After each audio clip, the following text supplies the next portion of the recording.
Саламатсыздарбы, урматтуу менин каналымдын катталуучулары. Бүгүн биз кайрадан сиздер менен 3-бөлүмдү баштасак. 3-бөлүмдүн аталышы Көлөкөдөгү оюн атанын өчпөс өчү. Сатаров камакка алынгандан кийин Арген баары бүттү деп ойлогон. Бирок анын кеңсесине белгисиз бирөөдөн конверт келет. Ичиндеги бир гана сүрөт бар эле. Аргендин атасы Сабыр ага белгисиз бир чет элдик киши менен кол алышып турган сүрөт болчу. Сүрөттүн артында болсо атаң сатылган эмес, ал сатып кеткендердин курмандыгы болгон. Эгер чындыкты билгиң келсе, Global Energy корпорациясынын архивине кир деп жазылган болот. Дал ошол учурда Аргенге эл аралык номерден чалуу келет. Муздак, эч кандай эмоциясыз үн. Арген, Сатаров болгону биздин кичинекей куралыбыз болчу. Чеймелерди бизге 48 сааттын ичинде өткөрүп бербесең, айылыңдагы баардык адамдар кокустук, кырсыктан курмандыгы болушат. Биз Global Energy'биз, бизде чек жок. Арген кайрадан чора аксакалга кайрылат. Аксакалдын өңү кубарып, терең үшкүрүнөт. Балам, мен муну сага айтпайм деп өзүмө сөз берген элем. Сабыр оорудан өлгөн жок. Ал корпорациянын тыңчылары тарабынан ууландырылган. Алар андан чеймелердин акыркы кодун сурашкан. Бирок атаң ажалдын көзүнө тике карап, бир да сөз айткан эмес. Ал сени коргош үчүн чеймелерди сенин колуңа, акчага берилген бизнесменге эмес, жүрөгү ооруган уулуна айланганда гана тийгидей кылып жашырган. Аргендин ичиндеги ачуулануу өрткө айланды. Ал эми коргонууну эмес, чабуул жасоону чечти. Алар менин атамды өлтүрүштүбү? Анда алар менин ким экенимди эми көрүшөт. Арген корпорациянын базасына кирүү үчүн максатка кайрылат. Максат барымтадан кийин өзүн күнөөлүү сезип, Аргенге жардам берүүгө даяр эле. Ал максаттын IT технологиялары жана атасынын чеймелериндеги жашыруун коддор менен корпорациянын глобалдык серверине чабуул жасашат. Бирок корпорациянын коопсуздук кызматы аларды таап алат. Аргендин жайгашкан жерине айылдагы устаканага тик учактар менен атайын топ багытталат. Бул жолу кадимки согуш эмес, жогорку технологиялуу согуш башталды. Арген атасынын устаканадагы акыркы куралын, электромагниттик импульс аппаратын ишке киргизет. Бир заматта айылдын үстүндөгү тик учактардын электроникасы иштебей калып, алар жерге конууга мажбур болушат. Айылдын четинде тоо борунда Арген корпорациянын аймактык директору мистер Вульф менен бетме-бет келет. Вульф куралчан күзөтчүлөр менен Аргенди курчап алат. Арген, сен баатыр болгуң келеби? Бул чеймелер дүйнөлүк экономиканы өзгөртөт. Сен аларды бизге берсең, биз сени дүйнөдөгү эң бай адам кылабыз. Бербесең, тарыхта сенин атың да калбайт. Арген жылмайып колундагы чеймелерди өрктөп жиберет. Вульф шок болуп, сен эмне кылдың? Сен дүйнөнү куткарып турган нерсени жок кылдың, деп кыйкырат. Арген сабырдуулук менен жооп берет. Мен чеймелерди жок кылдым, бирок кодду эмес. Код менин мээмде. Жана мен аны 1 саат мурун дүйнөдөгү баардык эркин окумуштууларга, интернетке, ачык булакка жүктөп койдум. Эми бул технология сизге эмес, бүткүл адамзатка таандык. Сиз эми эч кимди коркута албайсыз. Вульф полициянын келе жаткан сиреналарын угуп, артка чегинүүгө мажбур болот. Арген жеңди. Технология эми корпорациялардын эмес, карапайым элдин колунда. Бирок Аргендин жүрөгү дагы деле тынч эмес. Ал атасынын мүрзөсүнө барып тизелеп отурат. Ата, мен сенин ишиңди аягына чыгардым.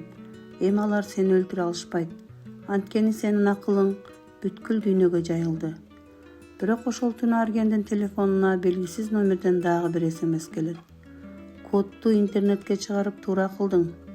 Бирок сен системаны ачууланттың. Бул жөн эле корпорация эмес эле. Бул тартип деген уюмдун башталышы болчу. Биз сени издеп табабыз, деген жазуу болгон. Технология интернетке тарагандан кийин дүйнөдө чыныгы энергетикалык революция башталды. Арген айылда калып, атасынын устаканасын калыбына келтирип, тынч жашоого аракет кылат. Бирок бул тынчтык бороонун алдындагы бейпилдик эле. Бир күнү таң эрте айылга кара түстөгү тик учактар эмес, жөнөкөй эле мамлекеттик кызматкерлер келишет. Алар Аргенге: "Сиз мамлекеттик сырды ачыкка чыгардыңыз жана улуттук коопсуздукка коркунуч келтирдиңиз" деген айып тагышат. Арген түшүнөт. Тартип корпорациялар аркылуу эмес, мамлекеттик түзүмдөр аркылуу иштей баштады. Аны камакка алууга буйрук берилет. Арген качып чыгууга аракет кылып, Чорак сакалдын үйүнө барат. Бирок ал жерден аны үрөй учурган көрүнүш күтүп турган эле. Чорак сакалдын бөлмөсүндө тартиптин өкүлдөрү отурушкан. Ал эми аксакал өзү башын жерге салып, Аргенди карагандан уялат. "Кечир мени, балам. Алар менин неберелеримди чет өлкөдөн кармап алышты. Менде башка арга жок эле", деп шыбырайт Чоро. Дал ошол учурда Аргендин эң жакын досу Максат пайда болот. Бирок ал Аргенди куткаруу үчүн эмес, аны байлап кетүү үчүн келген. Максат башынан эле тартиптин жаш агенти болгону, ал эми Сатаровдун барымтасы бул жөн гана Аргендин ишенимине кирүү үчүн уюштурулган оюн экени ачыкка чыгат. Аргендин дүйнөсү экинчи жолу талкаланат. Аргенди белгисиз бир аралдагы жогорку технологиялуу түрмөгө алып келишет. Ал жерден ал тартиптин башчысы мистер Грей менен жолугат. Грей дүйнөдөгү эң бай 10 адамдын бири. Арген: "Сен технологияны интернетке жайылтуу менен бизди жеңдим деп ойлойсуңбу? Жок, сен болгону башаламандык жараттың. Эми элдер бири-бири менен ошол энергия үчүн согуша башташат. Бизге сенин чиймелериң эмес, атаң сабыр иштеп чыккан энергияны башкаруучу борбордук код керек. Ошол код гана дүйнөнү биз каалагандай башкарууга мүмкүндүк берет". Арген түрмөдө отуруп атасынын акыркы сөздөрүн эстейт. "Эгер баары сени сатып кетсе, өзүңдүн көлөкөңө гана ишен". Ал атасынын ага бала кезинде үйрөткөн усталык ыкмаларын колдонуп, түрмөнүн электрондук кулпусун бузууга киришет. Арген жалгыз эмес экенин түшүнөт. Анын мээсинде атасы калтырган акыркы код бул программа эмес, бул тартиптин бүткүл санариптик системасын жок кыла турган вирус эле. Арген түрмөнүн ички тармагына кирип, вирусту ишке киргизет. Бир заматта Грейдин бүткүл империясы, банктык эсептери, спутниктери жана жашыруун базалары сокур болуп калат. Башаламандыктан пайдаланып Арген качып чыгат. Бирок качып баратып ал Максатка кезигет. Максат куралын Аргенге такайт. "Мен сени өлтүрүшүм керек, Арген. Бул менин жумушум". Арген анын көзүнө тике карап: "Анда ат, Максат. Бирок билгин, сен аткан ок мени эмес, сенин ичиңдеги акыркы адамдык сапатты өлтүрөт" дейт. Максаттын колу калтырап, ал куралын түшүрөт. Ал Аргенге качуу үчүн кайыктын ачкычын берет. Достор, ишеним бул эң кымбат нерсе.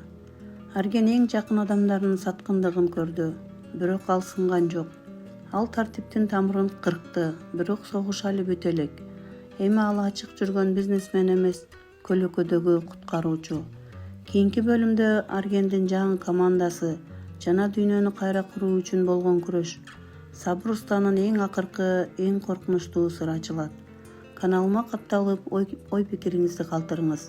Бул сериалдын тагдырын сиздер менен бирге жазабыз. Кийинки бөлүмдө жолугушканча сак саламатта калыңыздар. Урматтуу менин катталуучуларым, угуучуларым.